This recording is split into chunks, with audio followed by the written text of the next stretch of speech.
Salsa Sabila. Kami dari kelas 11-7 akan menjelaskan tentang Dampak penjajahan di daerah koloni. selamat menyaksikan. Awalnya, kebijakan kesehatan kolonial Belanda bersifat diskriminatif, terutama didorong oleh kepentingan untuk melindungi personel militer dan komunitas Eropa dari wabah penyakit.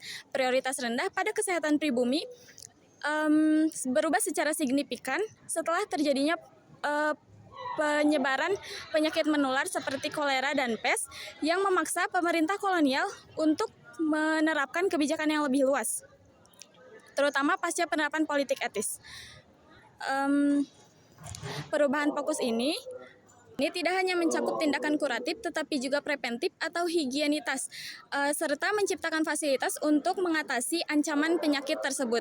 Untuk melaksanakan kebijakan ini, pemerintah kolonial membangun fasilitas seperti rumah sakit permanen dan mendirikan pusat laboratorium penelitian yang didirikan pada tahun 1888 untuk pemeriksaan penyakit dan pembuatan vaksin.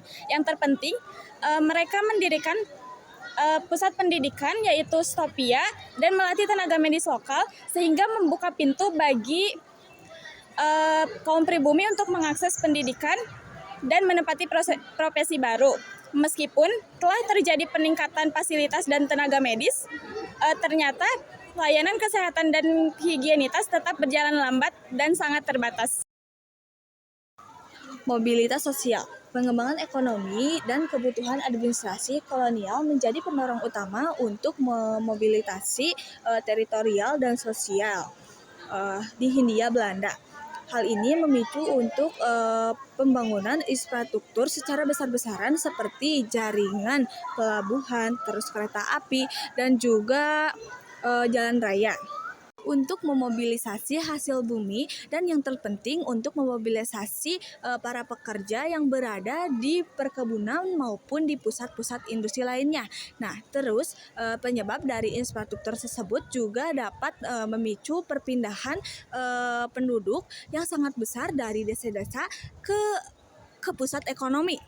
Dan itu juga bisa disebut dengan urbanisasi. Urbanisasi tersebut juga dapat tumbuhnya kota-kota baru seperti Semarang, Surabaya, dan Malang. Secara sosial, mobilitas ini juga membantu masyarakat pribumi untuk keluar dari struktur sosial dan tradisional ke peran-peran baru. Nah, itu juga termasuk pegawai kolonial dan juga pedagang-pedagang yang memanfaatkan fasilitas jalan baru. Nah, tapi pada saat mereka masuk ke dalam kota-kota besar itu, mereka masih diawas dengan secara ketat oleh para pemerintah kolonial dan juga mereka memiliki akses terbatas untuk memasuki kota-kota baru.